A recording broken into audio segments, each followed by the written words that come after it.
एक बार की बात है, एक नगर में एक विद्वान चुपचाप अंधेरे में एक सुनसान जंगल की तरफ जा रहा होता है और वो जंगल की तरफ जा रहा होता है तो उसे एक सिपाही पीछे से देखता है कि ये विद्वान व्यक्ति इतनी रात को जहाँ पे जंगली जीव और साथ में बहुत सारे आतंकी और बहुत सारे चोर उचक्के इन सब का भय है, उसके बाद भी ये बुद्धिमान व्यक्ति इतनी रात को जंगल जा रहा है।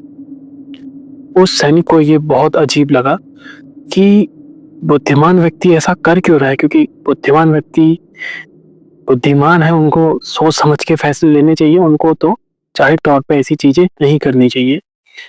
अगर वो जा रहे हैं तो जा क्यों रहे हैं? तो इसी कशमकश में वो बुद्धिमान व्यक्ति के पीछे चुपचाप से चले जाता है और जब वो जाता है थोड़ी दूर तक उसे बुद्धिमान व्यक्ति दिखाई देता है जिन्होंने सफ़ेद कलर के कपड़े पहने हुए थे और कुछ देर आगे जाने के बाद जंगल में वो अचानक विलुप्त हो जाते हैं। सैनिक को बड़ा अजीब लगता है कि बुद्धिमान व्यक्ति गया तो गया कहाँ। तो वो थोड़ी देर वहीं पर रुकता है, इधर उधर देखता है चुपचाप, पर उन्हें कुछ भी दिखाई नहीं देता और फिर उन्हें जंगली जीव जो भी जंगल में आपको पता है अलग अलग आवाज़ें आती है, वैसी आवाज़ें आ रही थी, तो चुपचाप से वापस आ जाते हैं।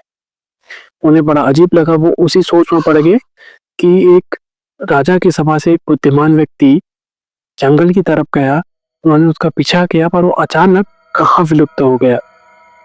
तो उसी कशमकश में उनको रात भर नींद नहीं आती। अगले दिन वो फिर से उसी जगह पे अपनी ड्यूटी के लिए तैनात थे और उन्हें फिर से वही राजा का सभा का बुद्धिमान व्यक्ति दिखाई देता है जो कि जंगल की तरफ जा रहा होता है चुपचाप अंधेरी रात में घनघोर मौसम में। इस बार वो उनके पीछे तुरंत हो जाता है और कोशिश करता है कि इस बार उनकी आंखों से वो बुद्धिमान व्यक्ति ओझल ना हो पाए और थोड़ी दूर वो चलते रहते हैं।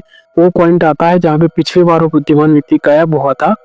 इस बार जो हमारे सिपाही हैं वो उनके कुछ ज़्यादा ही करीब होते हैं, तो इस बार वो सही तरीके से देख लेते हैं कि बुद्धिमान व्यक्ति पेड़ के नीचे बनी एक छोटी सी गुफा में जा रहा है।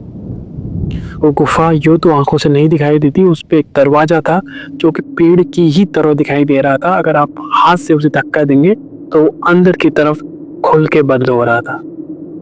उन्हें आश्चर्य होता है, वो भी उस बुद्धिमान व्यक्ति के पीछे हो लेते हैं और उस गुफा की तरफ को जाने लगते हैं। उन्हें लगा था पेड़ के नीचे क्या कोई गुफा होगी, पर धीरे धीरे वो गुफा और लंबी होती जाती है।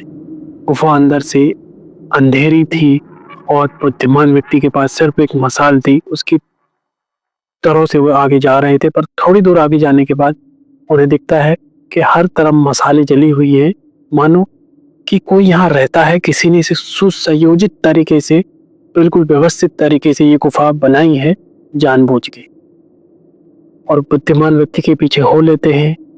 धीरे धीरे बुद्धिमान व्यक्ति फिर से उनकी आंखों से ओझल हो जाता है, पर इस बार वो व्यक्ति गुफा में होता है और वो धीरे धीरे अलग अलग रास्तों में अलग अलग जगहों की खोज को निकल पड़ते हैं कि वो जानना चाहते हैं कि गुफा आखिरकार जाती कहाँ है।